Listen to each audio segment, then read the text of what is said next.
At WrestleMania, Stone Cold Steve Austin is going to open up one last can of whoop ass on you, Kevin Owens.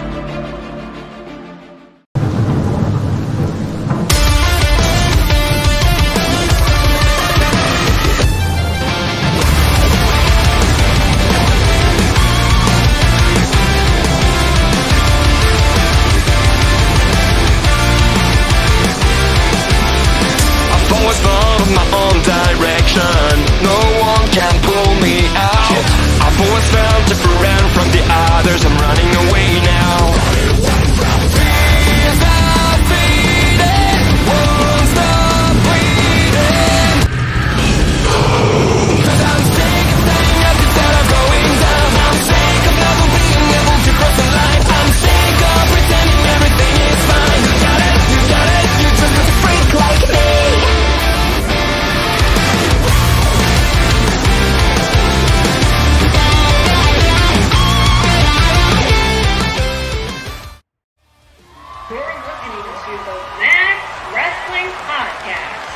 It's time to take it to the max! It's Thursday, and you know what that means. Welcome to episode 365 of the Cap and Mo Show. This is your captain speaking with El Jefe. Top of the morning. First on the agenda, Revolution. What a night. AEW never fails to bring a surprise or two on pay-per-view. And yes, that rhymes. And it was intentional. Intentional rhyme. We had a couple this past Sunday. So obviously we had William Regal. Oh, Lord. The best one. Literally, oh, Lord. Damn. Right? It was just top to bottom. That's right. In all reality, you had, so the first part of it, the first signing, if you want to talk about the new guys coming in first, was Shane Strickland. We knew that was going to happen. We knew Shane wasn't going to hang out for too long. We knew he was going to do his indie run. But the thing that kills me is he's like, Tony Schiavone's like getting ready to fucking bring this guy out, and the fucking goddamn thing's down. It said Swerve in gigantic bold letters. I'm like, all right, it's Swerve. And the guys in TSK, wait, how do you know? Look at his fucking pad. Oh, shit. But, it's nice. You know what I mean? He gets his debut on Friday. I'm not a giant fan of that. But, I'll get into it when we actually talk about Dynamite a little more. Yeah. But, yeah, no, freaking Lord, I almost called him Steven Regal. Lord William Regal. That's old school. Oh, my God. When he came out, I was quite literally going bananas. You can hear like a minute or two clip of it on TikTok. It got a little over like 9,000 views. Literally, people went bananas over it. It's like, because it's huge. You know what I mean? Whether the WWE people want to think about it as huge or not, because trust me, I've already seen a crap ton of backlash on TikTok from it. Oh, what the hell is William Regal doing there? It doesn't make any sense. Like he fucking literally explained it tonight. Because he fucking mentored, Brian, and just people are dumb. Let's just leave it at that. People are dumb. But no, it was fantastic. I loved every second of it, and the old man even got some blood on himself. Oh yeah. I guarantee the people complaining have no idea about Regal's WCW history. They look at you and say, what do you mean? Like the Women Crush Wednesdays? You know what I mean? Is that what you mean? Is that what we're talking about? No, that's not what the fuck we're talking about. We're talking about that. Talk about that. What I love about William Regal is he has such a reputation that people like Brian and Mox will just bow to him and yes, sir. Oh, yeah. Goddamn William Regal. Show some respect. When people ask about him in a few years, like, why are they afraid of that old man? Because that right there is the best British wrestler that ever lived. Factual statements. Like, I'm literally like, is there anybody that came out better? And you can be that guy and be like, but Will Ospreay, and I'm like, different style, different time, but I get it. William Regal was the end all be all. I kid you not, his WCW run is so fun.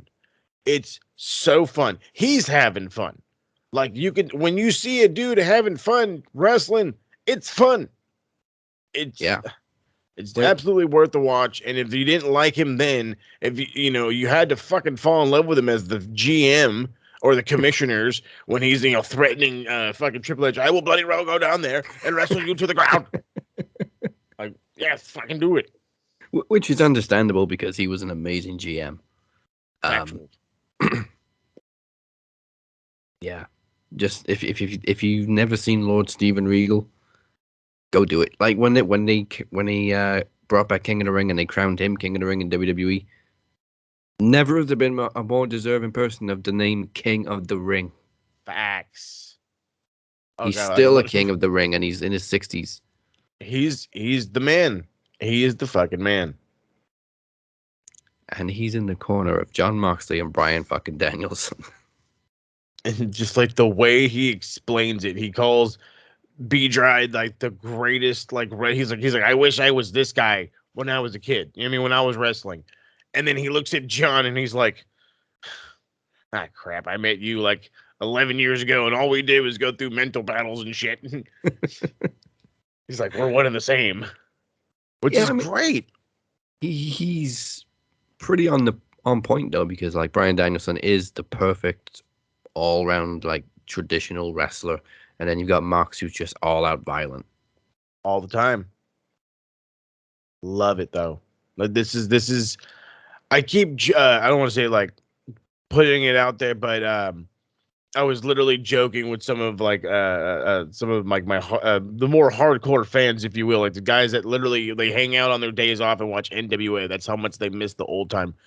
And I was like, this whole thing, dude. It's oh god, it feels so nostalgic.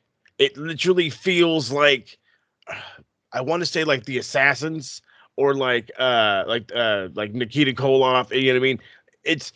These are the two like meanest, most technical dudes we have, and they're being trained and taught by the meanest, most technical dude there ever was. And it's like, what the shit?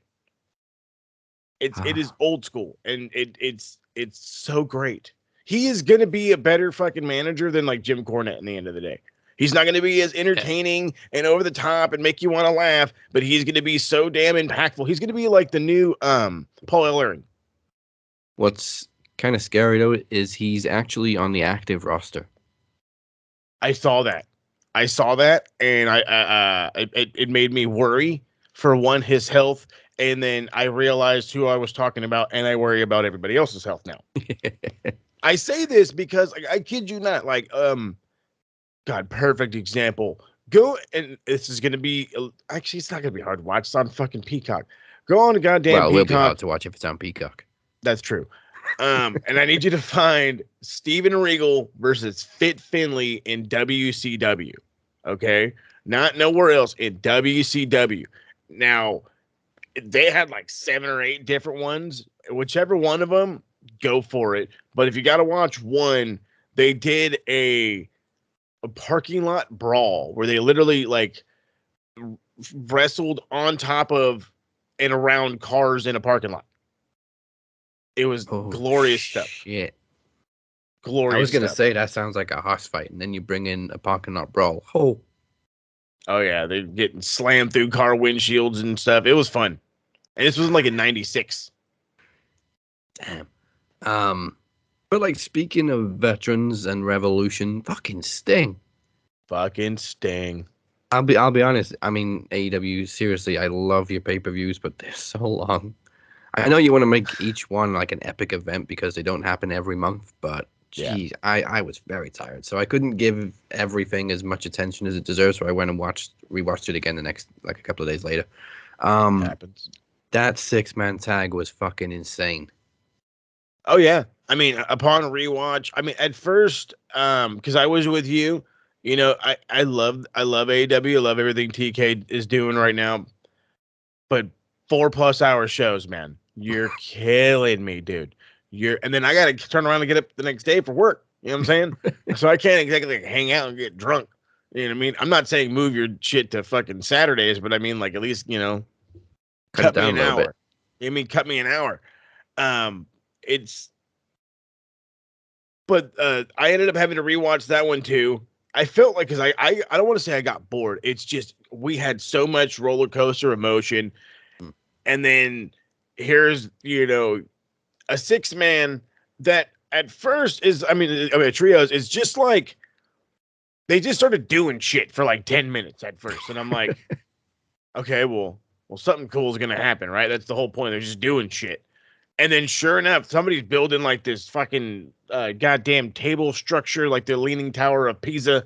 And that's what fucking Sting ends up diving through. And like, I worried about his health, but then like, if you watch, he is literally going down in like slow motion. It's hilarious because there's so many tables he has to break. You know what I mean? It's like the first 1, 2, boom, boom. And then like 3 was like, eh. And the fourth one's like, all right. And then he just kind of landed. Yeah, So I was like, all right, so he's not dead. it still looked very cool. And Oh, yeah. what's Sting? 62? 62. And he's 62. doing fucking Jeff Hardy moves. Oh, that guy. Oh yeah, we'll get to that. But Okay. yeah, I don't know how anybody can still talk shit about Sting still wrestling at his age when he just kills it every time. They only do it because we talk shit about the old timers that show up and just walk into the main event. Like, I like that belt. Yeah, but which Sting doesn't do. He just goes out there and does crazy dives. He goes out there and helps put guys over by working with them. Yeah. He doesn't, and he also doesn't destroy them.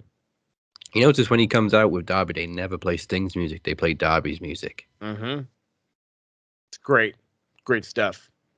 What else was good? Everything was good. The dog collar match was beautiful. I have not stopped listening to Miseria Cantare all fucking week. Oh yeah, when I heard that, I was like, why do I hear AR5? Like, what's going on? I was literally up getting, this is like the worst part. Here's the thing that kills me though too. And I'll get back to what I love about fucking AFI in a second, but like, why? Okay, TK, you give me a 4.5 hour goddamn show. I gotta fucking pee in the middle of this shit, bro. I need like a 2-minute video package sometimes. Okay, like 2 minutes. I got up to pee, all right, and then turn around to get something to eat real quick. I'm already missing the goddamn intros. I'm like, huh, what the fuck? That's why I was tripping out. I was like, what the fuck is AFI playing in my background? I thought like my goddamn high school iPod popped out of my back pocket and just started playing. And I was like, what is going on? Like I thought I heard, and this was my thought process. It's a problem with the drinking. I already had thought like Punk come out because I heard Punk's music, but I was like, oh, MJF's playing Brick Heel, whatever. Yeah. And it didn't, nothing fazed me. I don't know why. And then I turn and I look, and I'm fucking marking the fuck out. I'm like, it's fucking like, it's old Punk. Holy shit. It's like minus the hair, obviously, but it's old Punk. That was literally the only difference was the hair. Yeah, that was like, what are you? And I looked at it too. I was like, what are you missing? And then that's when Rob immediately jumps in. The hair. Oh, the hair. Oh, God, the hair. It took me way too long for the penny to drop. Like, I never really saw much early Ring of Honor anyway, but obviously I, know about Punk's history. What the fuck? So the music starts playing, and my immediate thought is, wait, Terminator? Okay, I know those drums. That's a Terminator reference, is it? I get it. Okay, Punk's rebuilding himself. That makes sense. And then the music starts playing properly, and I'm like, wait a minute. That's not a Terminator reference. That's actually okay, I get it. So yeah, and I think also the look on MJF's face kind of sold it too. Like, wait a minute, what the fuck? Yeah, exactly. Like, what in the hell is going on? I'm with you. I never really caught his like super early run. When I did my research, I don't want to say like you just don't give a shit about like intro music, but you don't give a shit about intro music. And it kind of, like I said, it clicked when all of a sudden I seen the gear and I was like, oh shit, this is like this, like, again, this is ROH Punk. I'm getting ready to fucking win the belt and leave, quote unquote, Punk, with the ROH title and go to WWE, which fucking Vince would have been like, I don't want that thing anyway. But still, What really clicked it for me was when they did a close up of a guy in the crowd singing along so passionately, and then I realized that he's obviously going back to his Ring of Honor days. It's Obviously the perfect. attire sold it too, Mm-hmm. but I don't know if I'm ready to say goodbye to Cult of Personality, but I would love it if he kept it. AFI.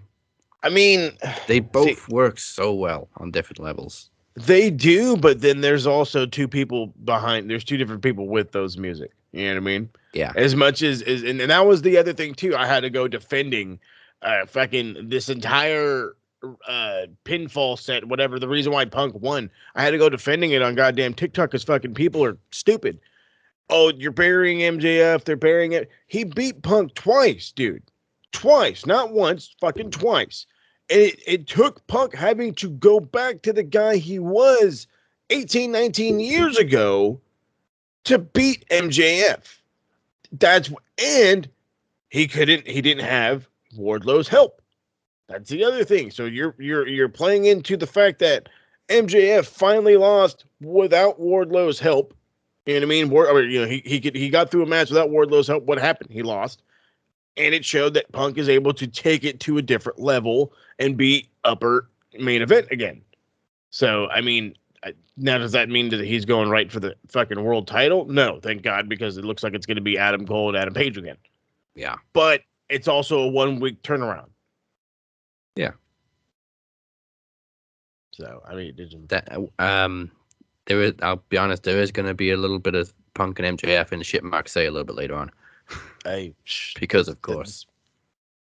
Exactly the shit that Mark say. Hence the name of the segment. Yeah. And yeah, Adam versus Adam was great.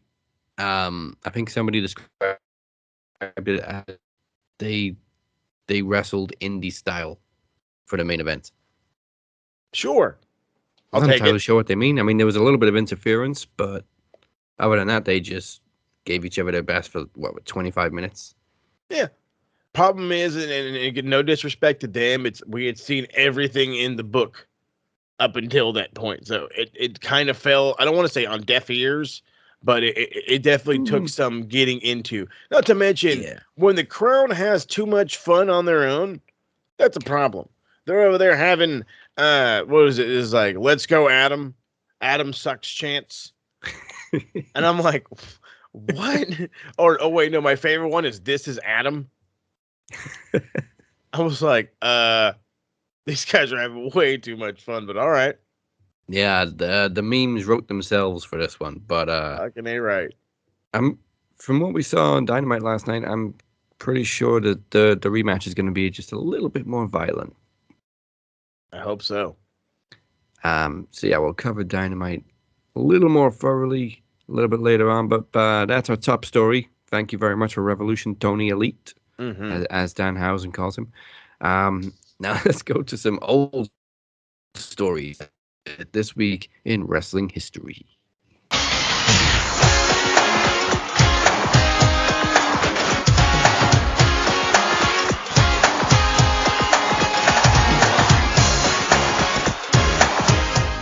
On March 4th, 2012, the Ring of Honor 10th anniversary show featured, I think I did this last week when I just said, just listen to this Ring of Honor card. Just listen to this one.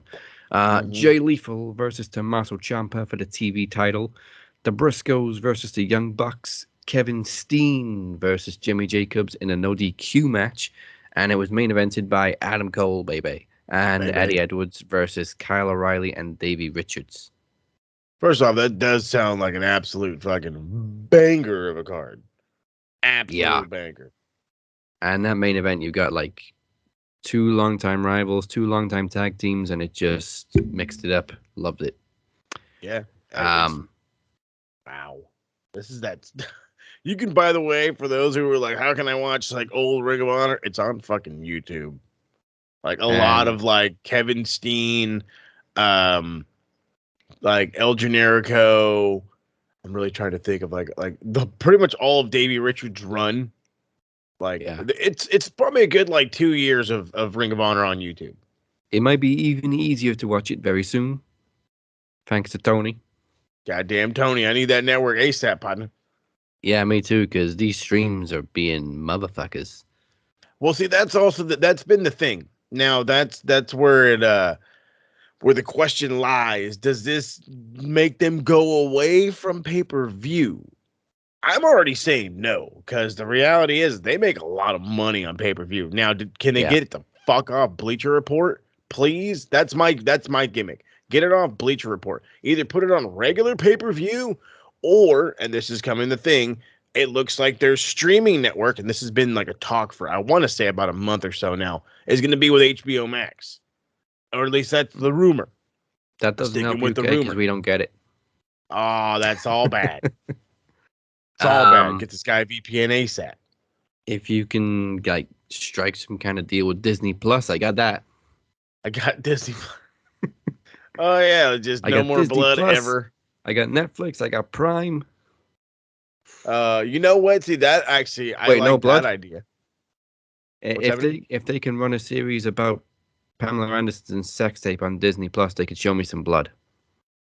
Oh, that's right. They did. It's on Disney Plus. I was like, no, that thing's on Hulu, jeez. but no, that's a dumb sketch comedy show. Okay, Yeah, they ran the ad for it. I'm like, wait a minute, this is fucking Disney. You This can't is- show shit like that. watch us. Hey, well, you never Fucking know. You know what I mean? But Steamboat Willie is very different. Oh, oh god. moving on. March 4th in 2017, the Hardy Boys accumulated their 7th tag team title from 7 different promotions at the same time during their Expedition of Gold, as they defeated the Young Bucks for the Ring of Honor tag team titles in their Ring of Honor debut at Manhattan Mayhem. Yeah. That's when they were just like teleporting into all these different promotions and winning the tag team titles. Literally, like every day, every like random indies nearby their house and shit.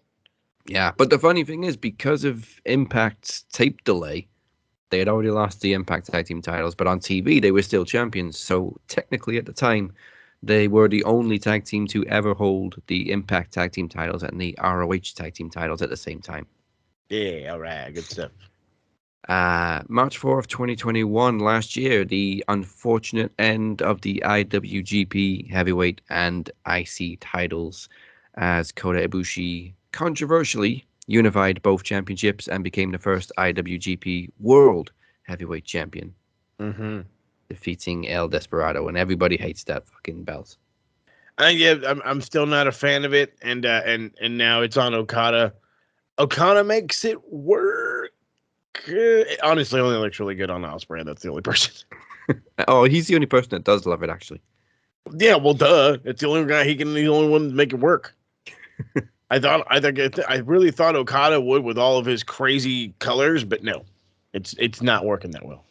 I think what I hate the most about the unification is I missed the IWGP IC title. That thing had some history. It had a lot of history. I mean, you actually used to be able to look at it and think about like guys from the past. You know, the fact that MVP was the first. You know what I mean? That's a fucking shocker. You know, Yeah. like a guy like Andrade had won it at one point under the name of El Sombro. You know, when he was working with CMLL. You know, you think of the fucking historic run of Nakamura. You know, you think of AJ Styles having it. You think of Kenny Omega. Kenny Omega had it for a Yeah. little bit. You know what I mean? But, It's you think of all the great runs, and now it's gone.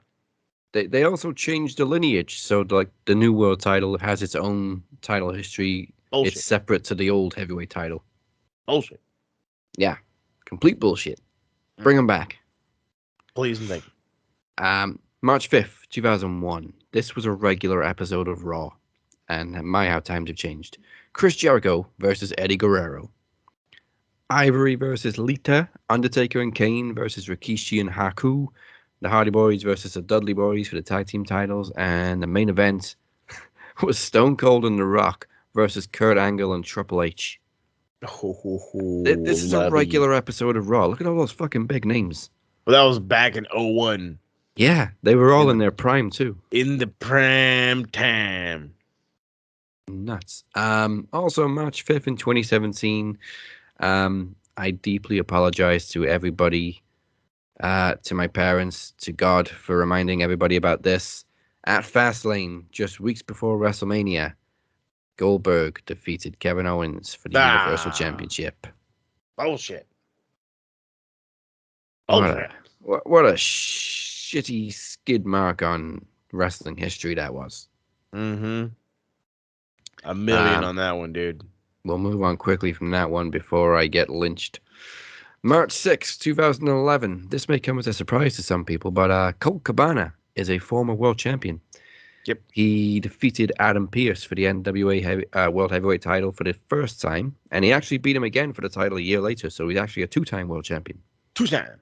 And look at where Adam Pearce is now. Yeah, some people are also like, wait, Adam Pearce is a former world champion too? Yes, he is. NWA, man. You'd be surprised how many people are actually NWA world champions.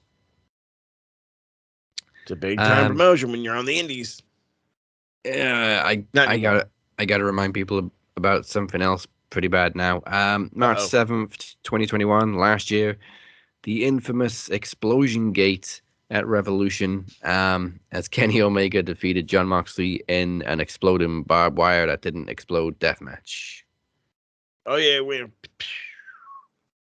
all look back at it now and laugh. Yeah, I still don't know what happened. Like, how if it wasn't intentional, as they sold it later on when Kenny's saying, I sabotaged it, how did it get so bad? Why was there sparklers in the first place? Yeah, that one was like I would understand if like you just went kaboom. Oh, right, well the ring exploded, I think, and then everybody would be like, well, that was lame. But like you add sparklers, and now we're making fun of you. Yeah, like the fact that there was sparklers there kind of tells me it was intentional. Like Goldberg's about to pop out of the ring. Watch. I got the sparklers, man. Like, oh shit, here's the fucking guy. I remember Gilberg's entrance, and they literally had two guys stood with sparklers either side of him. That was the shit. Two ring guys, go out there and do this. I hate my job.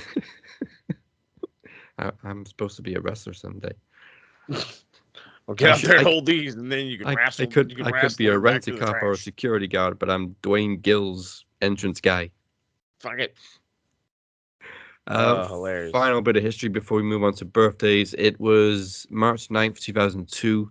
It was a controversial fast count, but Dan the Beast 7 defeated Shinya Hashimoto for his second NWA World Championship. Beautiful stuff. And if you don't know Dan 7, go fucking look him up. Jeez. Immediately. Him and Regal. Start doing some research, people. So yeah, a few birthdays this week. Dalton Castle turned 36. I'm sure you had a good day with his boys. Oh, the boys. Crazy Steve turned 38. Sarah Stock, aka Sarita, turned 43. Jordan Grace turned 26. David Flair turned 43. Mr. Anderson, not Travis, Ken, turned 46.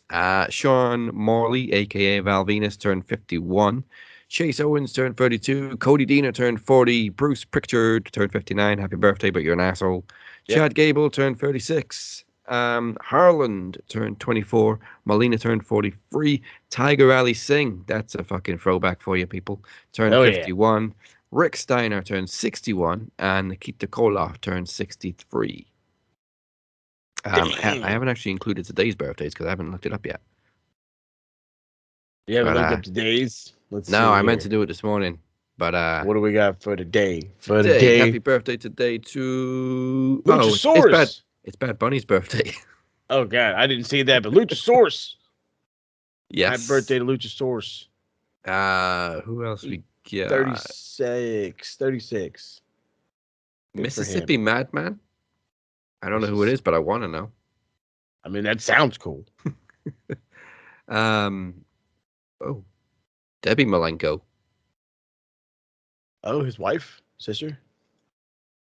Sister wife?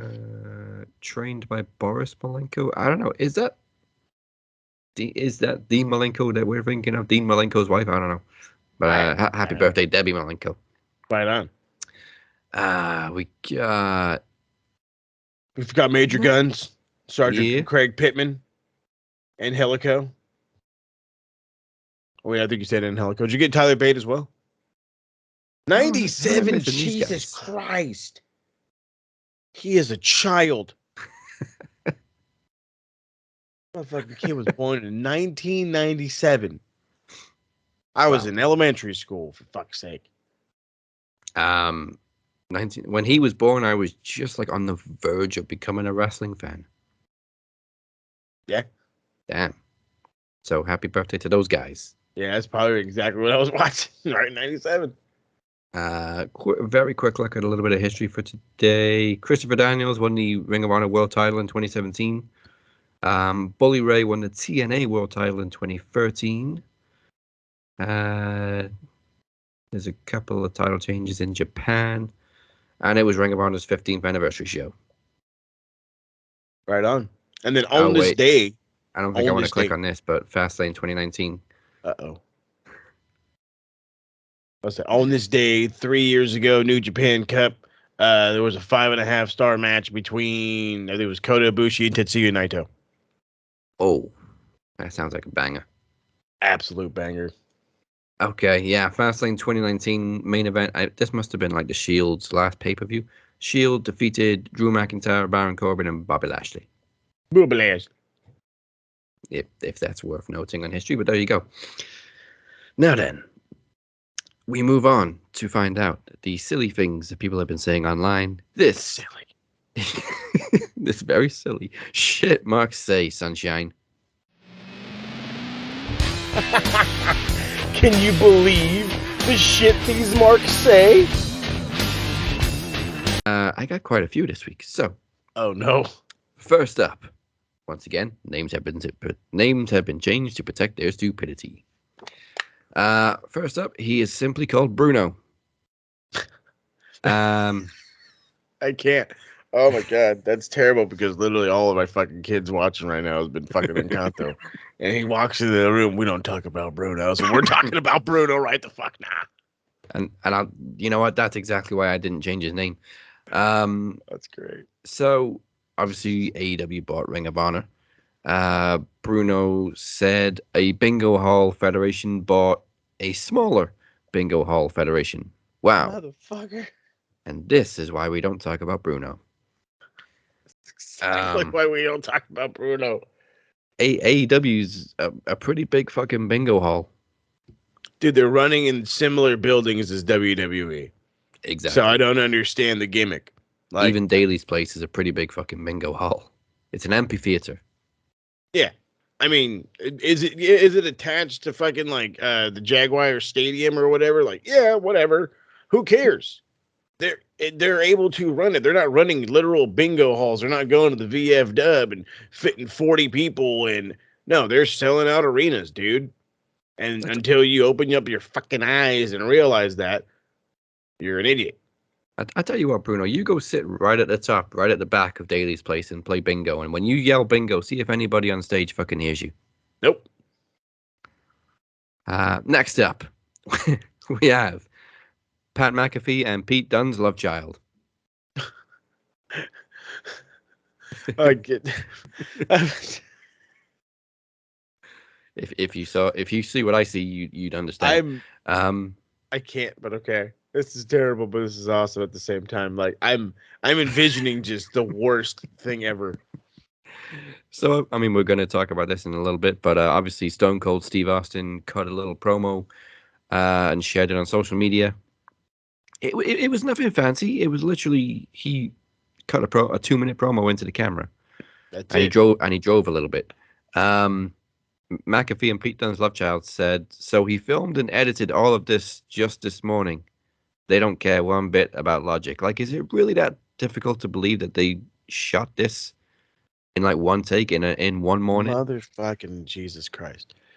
This man lives on a gigantic ass ranch. You know, Right. And then you don't think he doesn't watch the product. Even fucking Kevin Owens said in the goddamn promo, I know you're watching. So you're telling me that this guy that owns his own land can't bring a fucking cameraman out there and say, hey, fucking dumb shit, stand over there and shoot me as I fucking cut this promo. I'm Stone Cold Steve Austin. I could do it in one fucking take, and then you can get the fuck off my property. Yeah, this is Stone Cold Steve Austin, who always famously hated scripted promos and just went off the cuff. Always.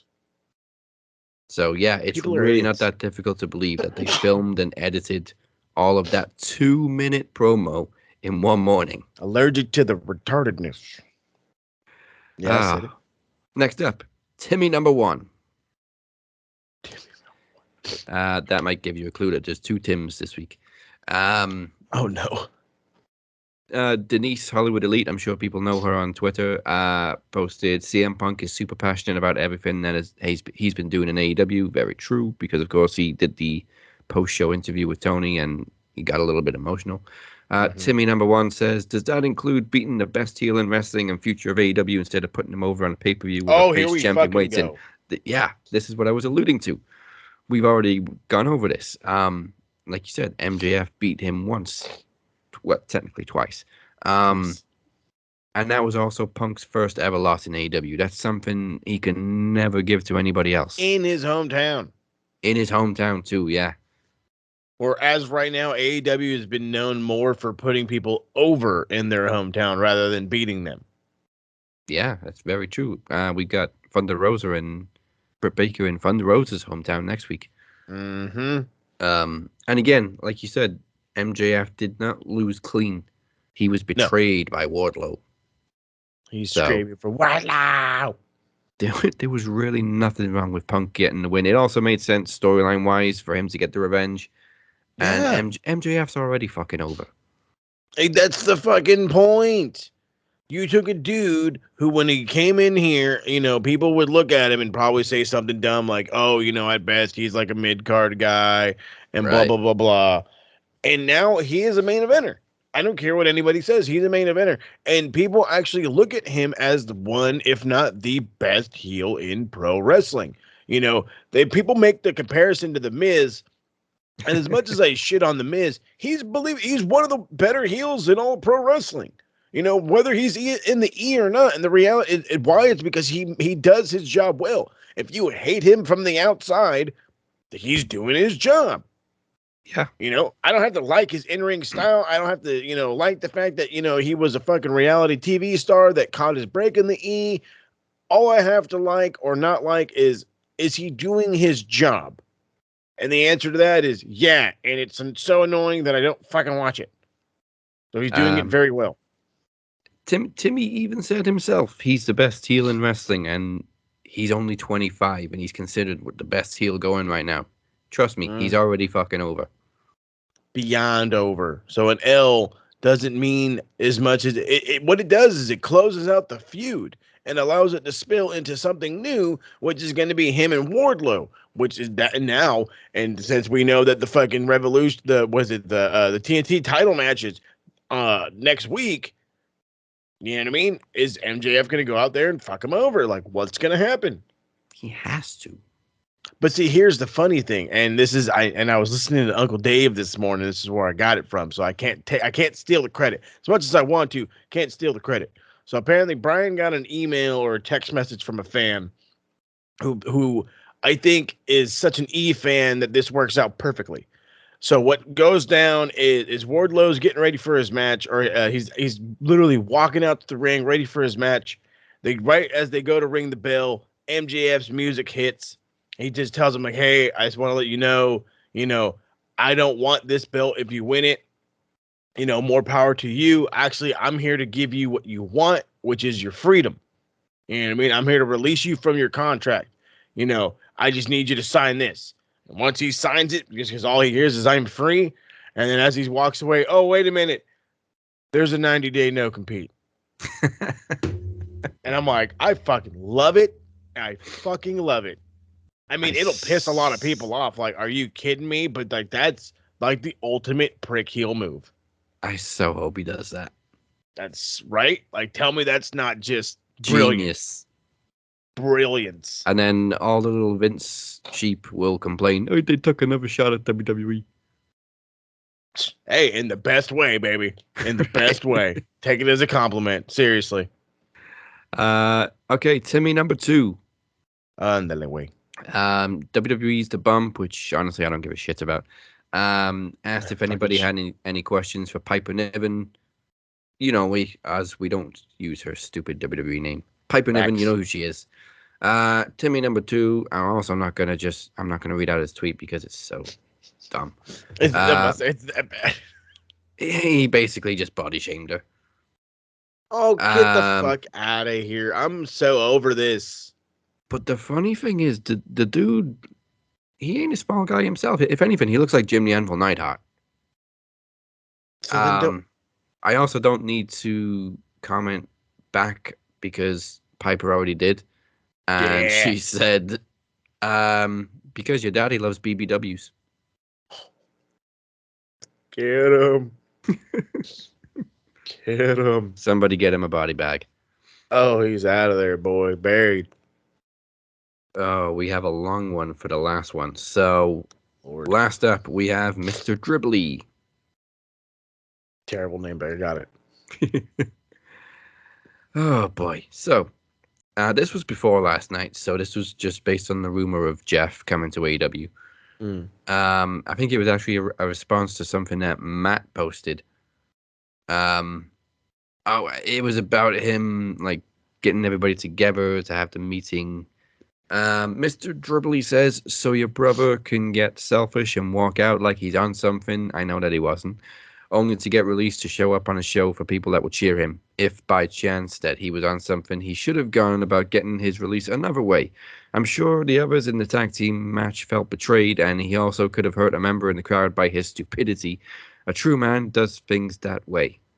As for his gimmick and the Hardy Boys, they served their purpose, and much like these men and women that got their start in WWE and other promotions need to wake up and realize that they wouldn't have gotten their worldwide recognition if Vince and WWE gave them their opportunities. But hey, have fun, Hardy Boys. Somebody needs to tell that dude that Hulk Hogan started in the AWA. Right. Somebody needs to tell that dude that fucking Roddy Piper started in the AWA. Motherfuckers travel around and work different companies. This is how this fucking works. It's how it's always worked. You think Triple H was a WWE guy? No, motherfucker. He came from WCW. Stone Cold Steve Austin, WCW. Mark Romero, WCW. Goldust, WCW.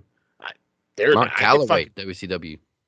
I got the fucking list is gigantuan. So it's like, do not play fucking. I mean, I would say don't play idiot. It's kind of hard not to play it when you're a fucking solid bone idiot. I'm just like, god damn. Wake up and realize what that the E literally makes you have to be a marching soldier, and if you don't march to that beat of the drum, you're not going to get over, and we won't push you. And since we're not going to push you, we're not going to use you. And so you don't get on TV and now you're irrelevant, mainly so that way you can't do this. But that's the thing. That's the part where they don't, that motherfuckers like this don't want to actually truly understand that Vince doesn't want these guys to get over anywhere. This is why he doesn't put them on TV. And then when they show up in a bingo hall, in a t-shirt company, in a whatever, and they're being fucking cheered till people's eyes are bleeding, then what, motherfucker? Like, this is that shit. They like, I have one of the fucking coworkers of mine. He is an E fan. All he watches is the E. He literally walks up to me and says, I miss Dean Ambrose. I'm like, you mean John Moxley? He's like, no, I miss Dean Ambrose. I'm like, no, John Moxley. He's like, no, you don't get what I'm saying. I was like, no, I get what you're saying. But it's fucking John now, and you need to accept it and either get what he's doing or get over it. And, well, nothing's the same, and everything is. I was like, you know what? You're never going to get it. Goodbye. Like, I'm done. John Moxley also makes Dean Ambrose look like a pussy. Oh, my God, what a statement. That's the truest thing ever. And then let's keep it funky. Like, if you're going to say it like that, let's flip it with his cool new partner. Bryan Danielson would beat the ever-loving shit out of Daniel Bryan. Let's be honest. He would kick his fucking head in. Yes, quite literally. I think Mr. Dribbly I think his biggest issue was how Jeff left WWE. Like when he rolled out of the ring and just walked through the crowd. But the thing is, the guy was all out of fucks. They tried to send him to rehab for a month when he tested clean. And then they wanted to like smooth it over by just giving him a Hall of Fame spot. Yeah. Jeff So literally you're- just said, "Fuck you, WWE." I'm like, I should have told the guy, like, isn't that how you quit Burger King? I'm out of here. Fuck you guys. Man, Hardy Boys served their purpose. See, Honestly, now that, they ain't done yet. they're not done. I can understand where he gets by that. You know what I mean? That's one of those things where I'm like, and this is a shoot here. I'm not like super in love with the idea of Jeff Hardy. You know what I mean? Like, I don't really care. To me, I'm like, oh, the Hardy Boys, they got their pop. You know what I mean? They got their pop in the E when they showed up at WrestleMania and da-da-da-da-da. And you know what? It probably would be a little bit different if fucking TK didn't go out of his way to go buy the Hardy music. Because I think that's what makes this a little. And then this is just me. I'm the guy where if you're gonna leave the E to go anywhere else, then you need to leave the E. Completely leave the E. Don't bring your music. I mean, Punk is a one and only example. Is a different example. You know, they went out, they bought Cult of Personality just for him. Da, da, da, da, da. That's different. Going out of your way to get the exact same music that these guys have had their whole fucking career in the E. It's like you did all that for a pop. You know what I mean? It's dumb. I would have much rather a Brother Nero. Like dead ass. Oh, I'm sure he'll bring some Paris Wygen in at some point. He always had his own entrance music in TNA, but I don't think it was really that difficult for them to get the music because it was never a WWE production. It was a stock music. Yeah. And apparently TK bought the rights and said no problem. It just doesn't leave the E behind. Excuse me. See, it's just the bullshit, man. I'm telling you. Yeah. So they are marks, and that's the shit they say. Some bitches. 'Cause I'm sick of getting up and dead going south. I'm sick of never being able to cross the line. I'm sick of pretending everything is fine. You got it, you're just a freak like me.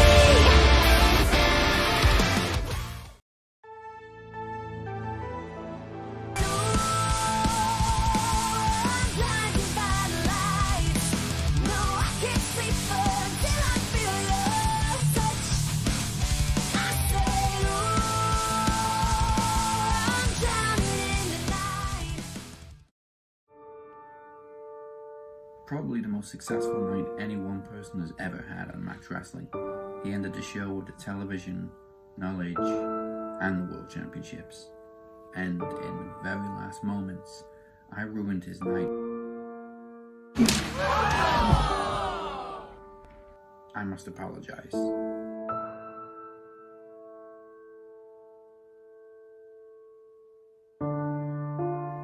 For not doing it sooner.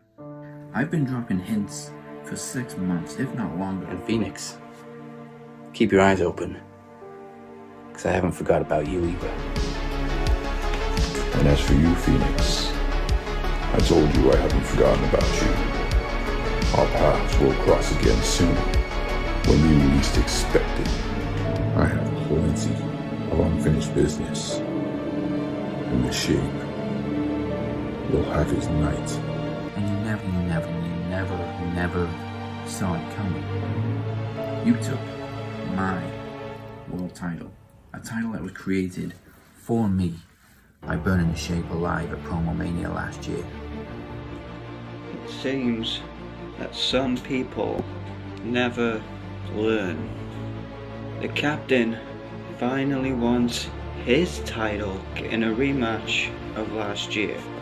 You honestly think I didn't notice the spoilers? The seeds have been planted all year like infinity stones spread across the whole galaxy, and you missed Every single one. I didn't miss a damn thing. And now Mania season is upon us once again, and this is that time of year where everyone starts pointing at the Mania sign, but me, I'm going to point at my championship and say, come and get it. So now here we are, back where it all started on the road to Promo Mania. We've come full circle. 1 year on, except this time, you're not facing the shape. There's not going to be any smoke and mirrors or magic tricks. You're facing a human being, skin and bone. Last year you took the fight to the shape domain. This year, I'm bringing you the fight in the real world, where all that matters is who's the toughest son of a... I need to issue an apology myself for not finishing the job last year. I didn't need the demon to burn the shape last year. I'm sure as hell not going to need it to defeat the captain. For Promo Mania 7 for the Match Wrestling World Championship, it's the Phoenix versus the Captain in a cinematic sequel. And one thing you gotta remember about sequels, the body count is always bigger. Cause I'm sick of getting up instead of going down. I'm sick of never being able to cross the line. I'm sick of pretending everything is fine. You got it, you're just a freak like me. Welcome back to the Cap and Mo Show. If you haven't already, make sure you subscribe or follow. We are literally everywhere. YouTube, Facebook, Twitter, SoundCloud, Apple Podcasts, Spotify, Castbox, and Podbaby. You name it, we're there. As you just saw, we are 21 days away from Promo Mania 7. It's getting fucking closer. The biggest Max Wrestling event of the year. It falls right in the middle of WrestleMania week, and it comes fully loaded. He is El Jefe, and he wants somebody to step up. Moses Marquez has issued an open challenge promo exhibition. Question is, who will rise to the occasion? Who has the huevos? And the Phoenix will defend the Knowledge Championship. And next week, I will finally reveal his mystery opponents. Yeah. And I guess congratulations are in order, because it's in his fourth reign today. Phoenix is on his 500th day combined as Knowledge Champion. Nice. Credit where it's due. Phoenix is also Television Champion. He cut a promo 2 weeks ago, so he's safe for another couple of weeks. So at Promo Mania, there will be a mini ring of games to determine the next challenger for the TV Championship. And I can now reveal the participants for the ring of games. It will be Ring of Games veterans Chad Malcolm, Moses Marquez, and Travis Anderson. And the return of the person who was one win away from being the first Knowledge Champion back in 2016. We simply call him Beer. Oh! Bringing back the old bet. Old vet. The OG of the Knowledge title. In a first time ever, Chad and Travis will go head to head in not a promo exhibition, but a contract negotiation. Can the Walker escape the clutches of his goddamn lawyer? Damn. And as we all know, in contract negotiations, I'm kind of hoping nobody goes through a table. See, that's why I'm going to be there. I'm supposed to be like security, but I'm also supposed to be like making sure. I'm the pull apart guy. I'm the pull apart. That's what I'm there for. Contract negotiations never go smoothly. No. And finally, in a rematch from last year, it's bigger, it's badder, it's bolder. It's a cinematic sequel as your very own captain is taking the Phoenix's World Championship back home.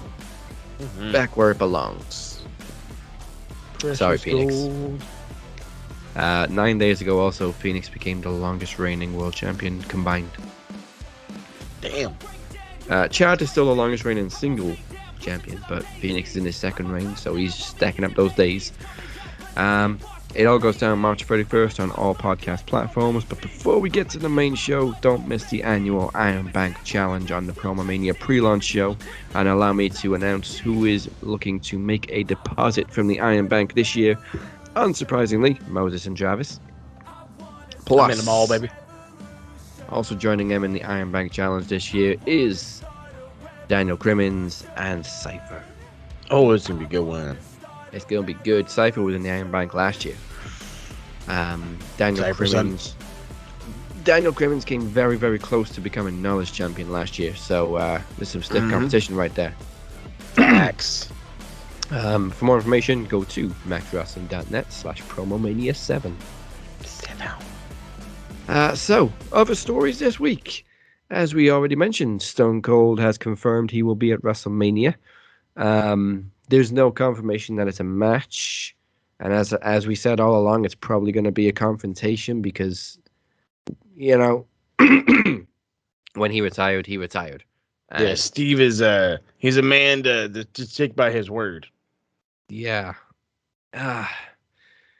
Like I imagine it would be something more along the lines of when he did the Redneck Triathlon with Eric Bischoff.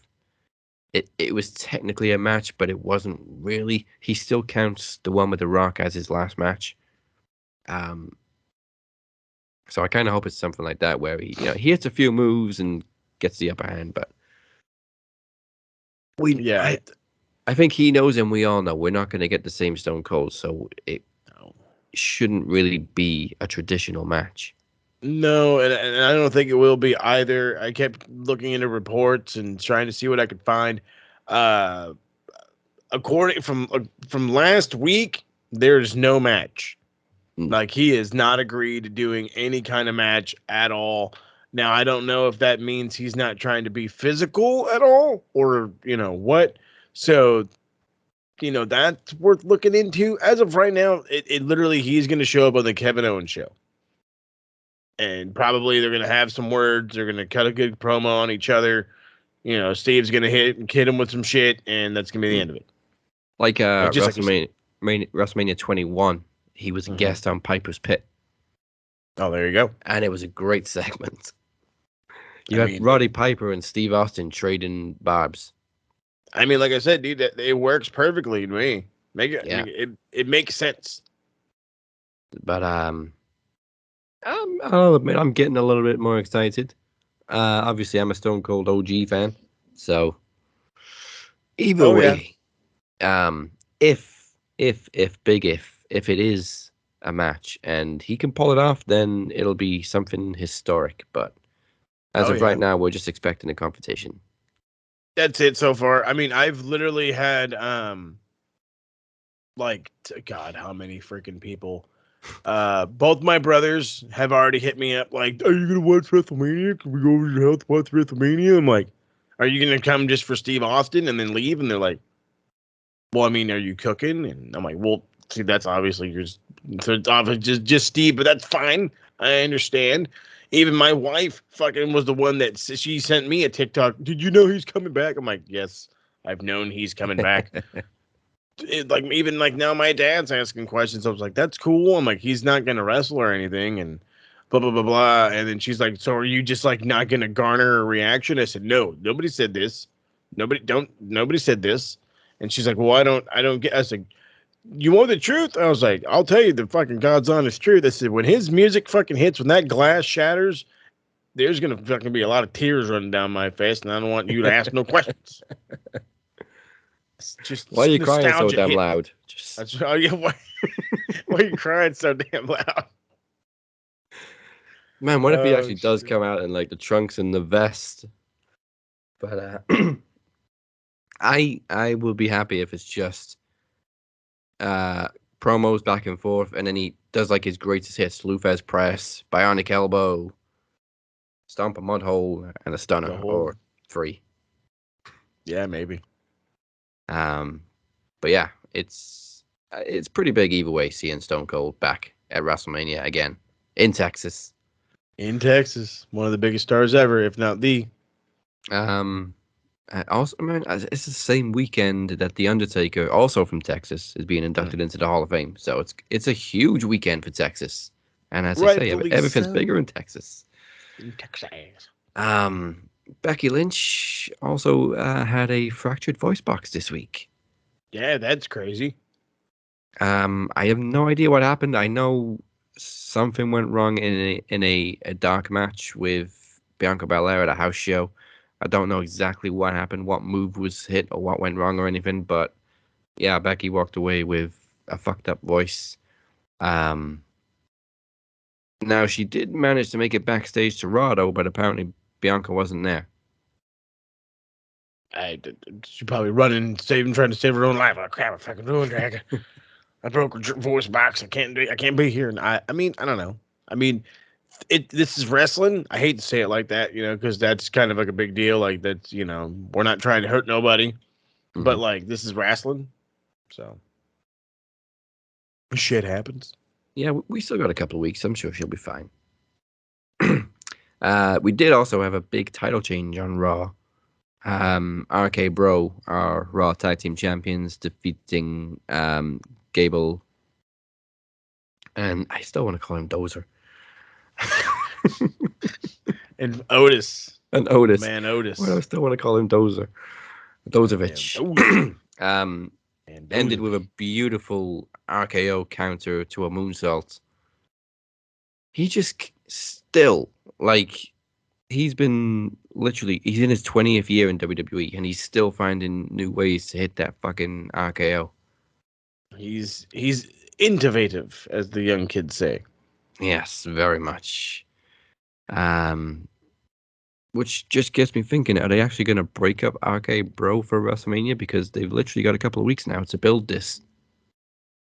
I wouldn't be surprising. I mean, I'm sure that's probably the idea is, it's time to go their separate ways.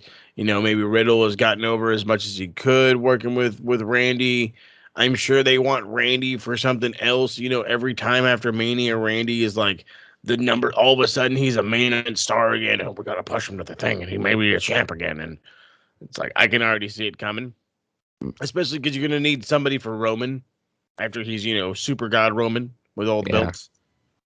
Super Universal Milky Way champion. There you go. Yeah. So, geez. Also on a house show during the weekend, whatever, Roman just kind of left Brock laying. Beat him down, as nobody really ever does to Brock. Yeah, left him bleeding. Apparently is like already one of WWE's highest ever viewed videos on Instagram or something. Yeah, it was, I think that was the one from Madison Square Garden. Yes, yeah.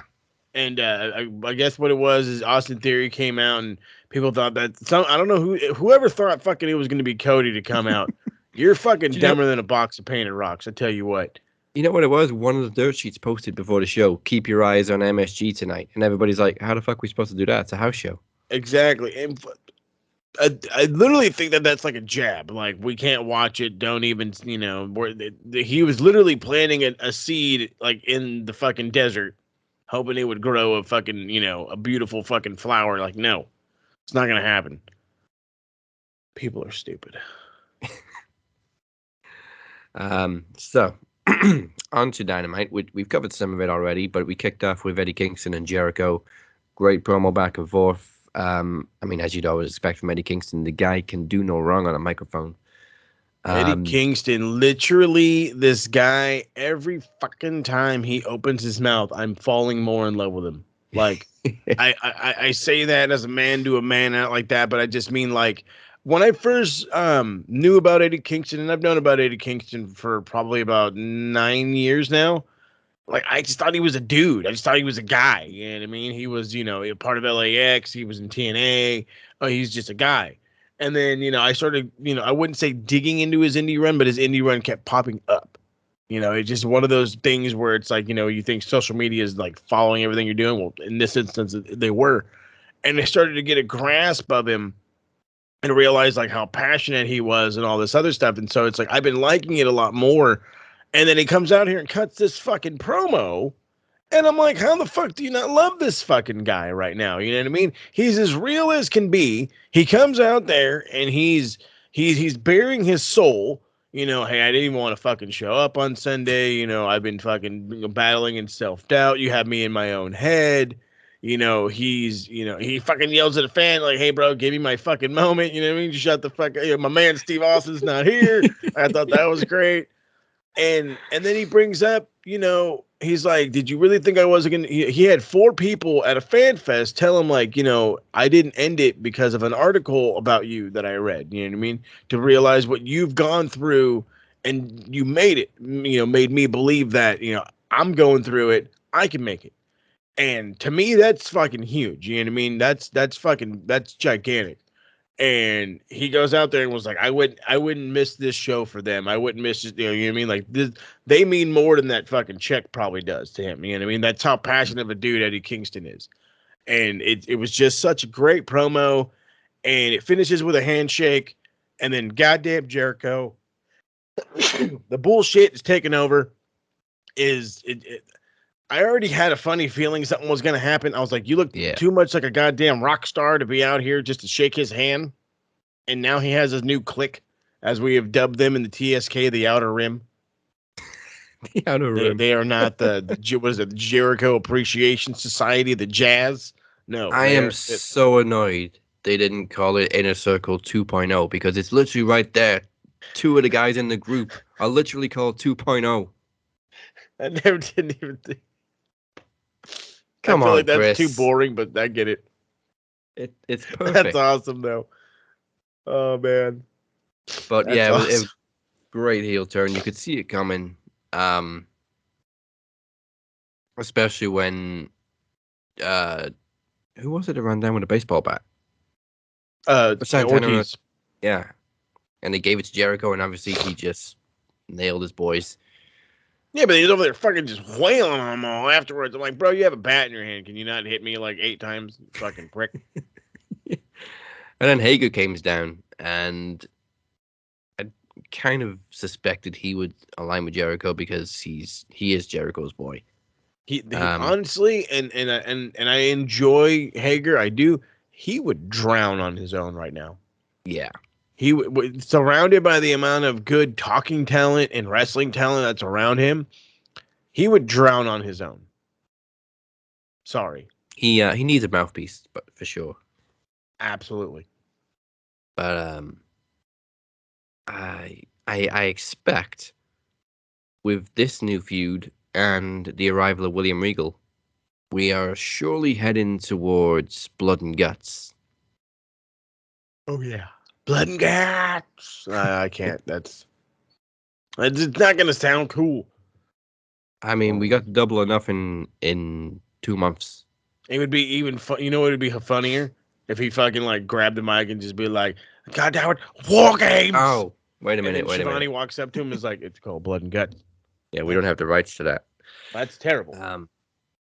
Actually, thinking about it, double or nothing is usually where we have Stadium Stampede. Stadium Stampede. I can't. Yeah. See, none of this works. It'll sound better when Regal says it. We do it no justice. Everything he says is perfect. He's the man. He's the fucking man. Even when cutting a promo is so fucking good, man. Yeah. Oh, and you know what? When Regal gets choked up, we all get fucking choked up. He's real deal, man. Yeah, God, he's awesome. He started breaking when he was talking to Tony and was like, you were the first person to help me out. You were there for me. Regal, dial it back a little bit. Jeez, man. Somebody's cutting onions up in here. Calm down, player. Calm down. People don't need to know about like how you were barely scraping it in 93, 94. He very quickly switched to, all right, enough of the soppy shit. Right? Like, I need to be the mean guy again. Oh, man. And the next few weeks are going to be insane. Like I said, next week, we got Baker and Rosa in a cage for the women's title. Yeah. Surely this is where Rosa gets the win. It's the rematch. It's in a cage. It's in her hometown. That's the idea. I don't know why. I mean, I kept saying, I wish they would push it to Double or Nothing. I wish they would blah, blah, blah, blah. They're obviously not going to wait for Double or Nothing. They have the perfect opportunity to crown Thunder Rosa in her hometown, and they're going to take full advantage of it. At least that's what I can tell. That's how I'm looking at it. Otherwise, there's no reason for fucking Layla Hurst to have lost this match last night. So, it looks like it'll be the crowning moment for her, which is going to be good. question is though is who's after Britt? You know what I mean? Like does does Jade immediately step up? Is it like a Ruby Soho? Do you immediately go right to Nyla Rose? Honestly, Ruby hasn't Shida? done a whole lot on the Anything. main show on Dynamite. Yeah. So I think she really should be the one to take the title off Jade. And then, yeah, Jade can go after the women's world title. But give Rosa a decent run first. She's waited a year for this redemption. She deserves it. Absolutely. I just hope that they find that chemistry. They haven't found it yet ever since that dark match. Yeah. But I mean, that was like match of the year. Yeah. So we ended the show with a title change. Scorpio Sky is the new TNT champion. But that's the least big news about this match, because Sammy and Ty just got left laying by American Top Team. Yeah. So here's my gimmick. I mean, like, obviously, like, they had to look strong. Paige Van Zant needs a first opponent, so it's obviously going to be Ty Conti. She also needs a little bit of work. Mm-hmm. Big time. I don't know why they beat the shit out of Sammy. I'm sure there's going to end up being a little weird feud between him and all of them. But my immediate question is did Sammy lose so he doesn't look like a geek when Wardlow beats the shit out of Scorpio Sky next week? Because but then again, but like I said, but then again, I gave you the perfect out from you know what I mean, the contract statement. So that could give Scorpio a legit run.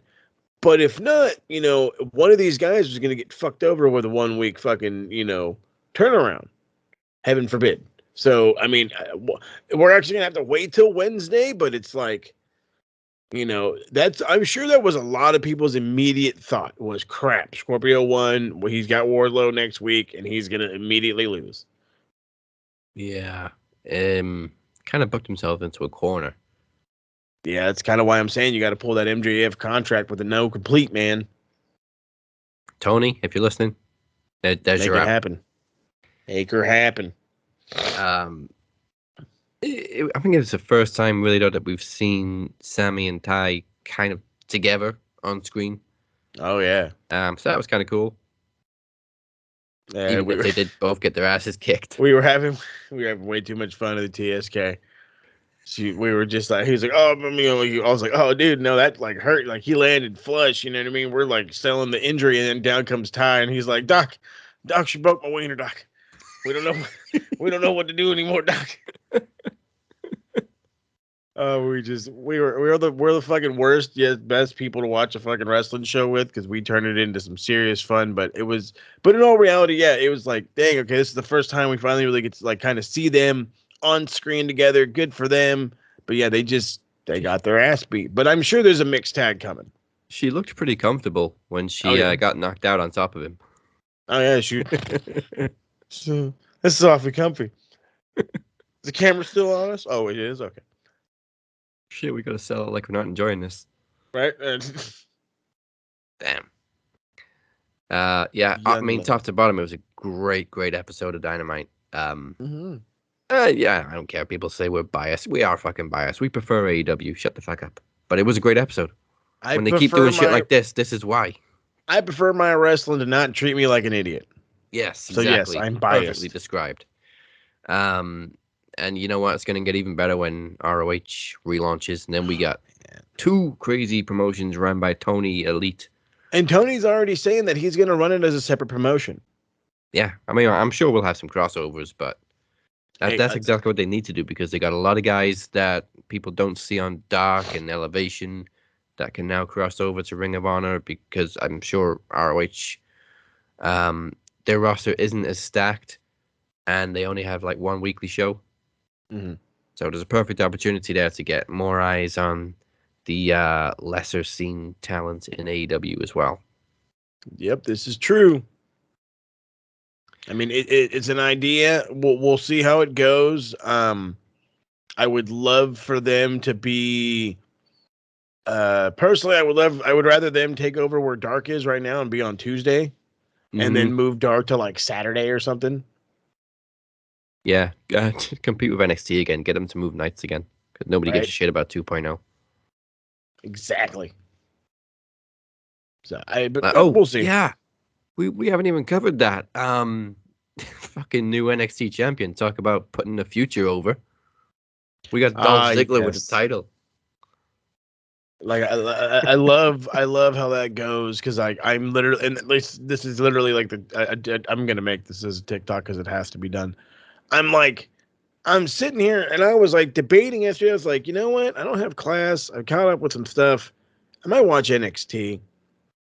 And there's one thing you don't do before watching a wrestling show, and that's go on Twitter or even on Facebook. And my dumbass did both, and I was immediately bombarded with the fact of Mr. Ziggles being NXT champ, and I'm like, you don't even go here.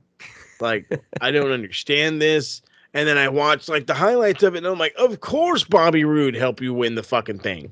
Of course he fucking did. Because that's what we do here. We're all about out with the old guys, in with the young guys. Wait a minute, Dolph Ziggler's coming? Let's crown him as champ. That's why we're upset. For you fucking marks out there that are so fucking, I don't understand why you guys are mad that Dolph Ziggler won the NXT title, man. Because you guys said out with the old fuckers, in with the new fuckers. And these new fuckers had less than 2 months to get over. I was enjoying Braun Breaker's fucking title run, and in comes the Ziggles. Bullshit. Who hasn't been relevant for 5 years? 5 years, something like that. And then again, he pulls the old veteran move. I'm the old guy, and I'm going to show up, and I just want a title shot. I don't have to wrestle here once ever, but I want a title shot. And then he had to wrestle like one match. He literally got Brock Lesnar into a UFC title match. Like, Jesus, fuck.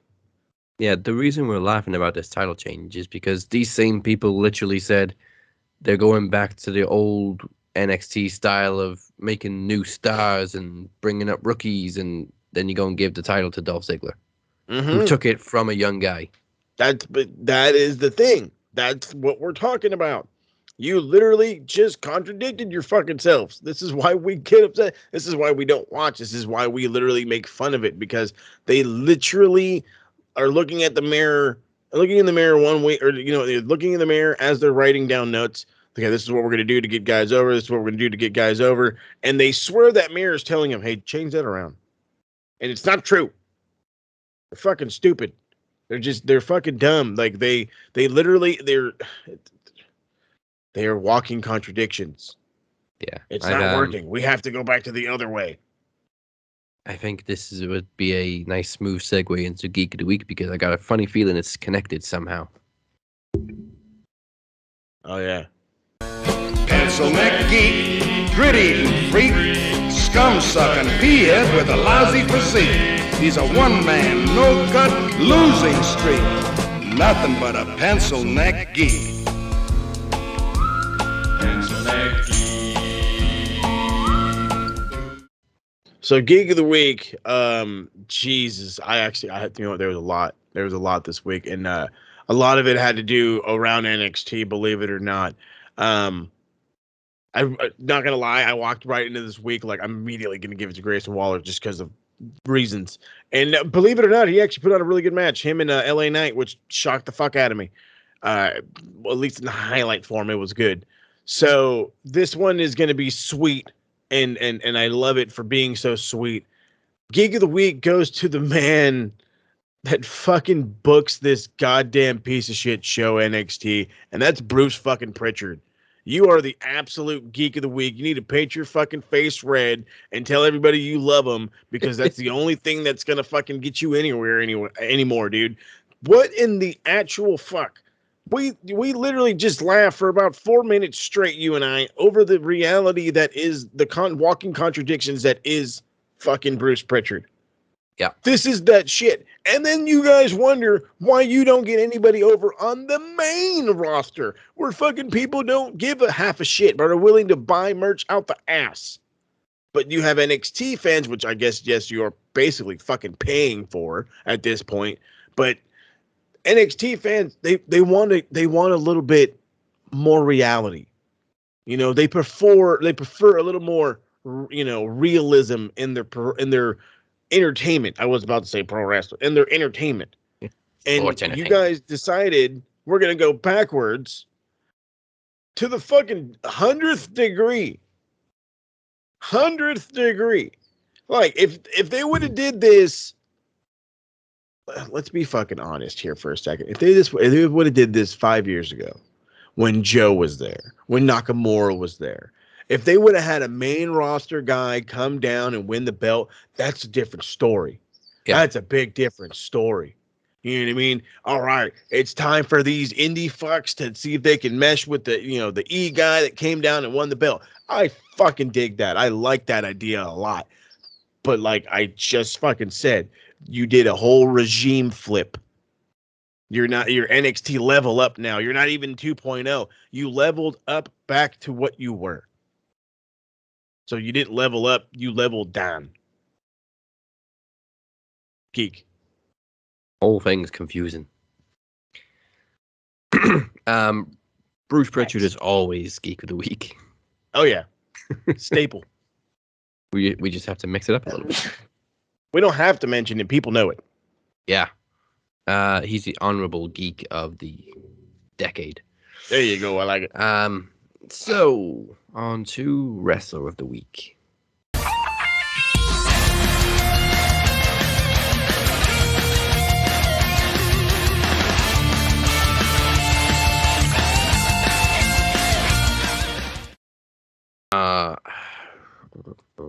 I got so many options for this one. Like, I want to give it to Danielson. I want to give it to Mox. I want to give it to Hangman.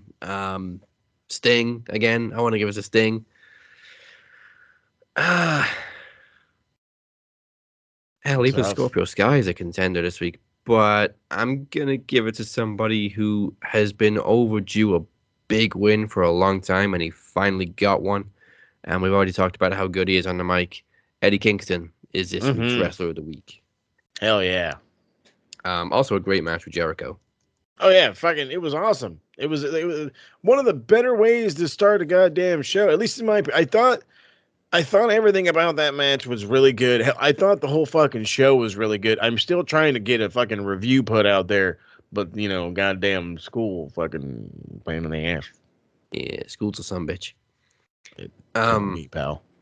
Yeah, the one thing we didn't really talk about Danielson and Mox was the finish of the match was very confusing. And I've watched it twice, and I'm still kind of perplexed by it, but yeah. Call me an old school guy. It's exactly what it was. It was an old school pin. He had the choke in, and fucking Mox just was able to lay up on top and get the pin with his shoulder being up. Mind you. Again, this is coming from a guy that did the grapples. You know what I mean? I did the grapplings, so this is some normal stuff to me. All right. I mean, they could have done with like a couple more replays just to fully explain it, but it was just they didn't even show a replay. I think that's because they knew fucking William was fucking beelining it to the ring. Like, shit, we better hurry up and cut. Oh, I just love how he just came out at the side of the ramp. He didn't like get the full entrance. He just walked out like a regular producer or whatever. Well, your week is complete. Thank you, everybody, for spending your Thursday with us. You know where to find us at Max Wrestling UK on Twitter and at the Captain 512 and at SMRPodNet. Once again, the website is maxwrestling.net. Now listen up, you pencil neck geeks, because this is what Moses has for you this week. That's right. So as I kind of just mentioned before, life is somewhat getting in the way. School's becoming a little bit of, I don't want to say a distraction, but a little bit more important in life.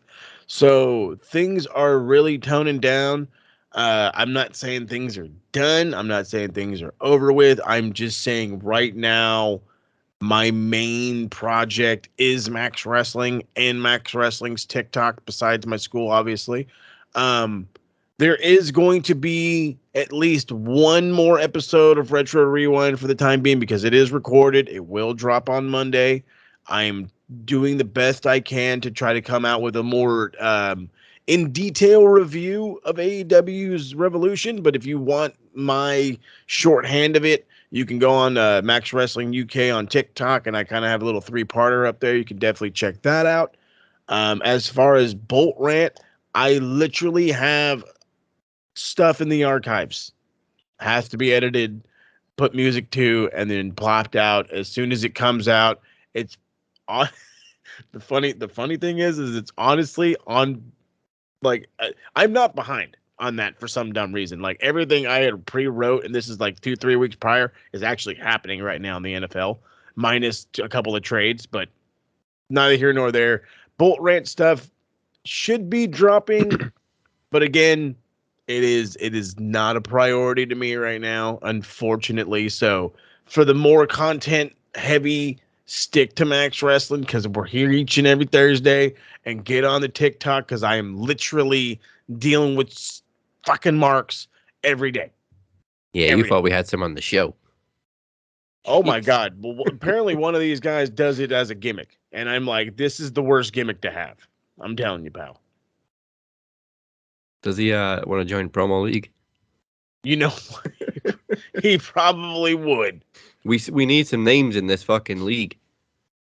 We probably would. He probably, you know what? I might start fucking pitching that out there and saying if you guys want to get into. That's the funny thing. I've actually been hit up for somebody else's little promo league or what have you, but I guess they all live with near each other or whatever. I don't know. But no, I got like hit up. They're like a mini TSK, mini Max Wrestling. I call it mini because like they barely try, but it's cool. Good for them. Everybody should try hard. But yeah, no, for sure. If you're listening to this, if you've been on the TikTok, hopefully we'll stitch a little whatever part. Get into the promo league, man. It's all in good fun. It's literally you get a point for calling somebody out. You get a point for competing. You don't win, you don't lose. You go out there, you have fun. Just don't say you're gonna hurt somebody's mama, and you'll be all right.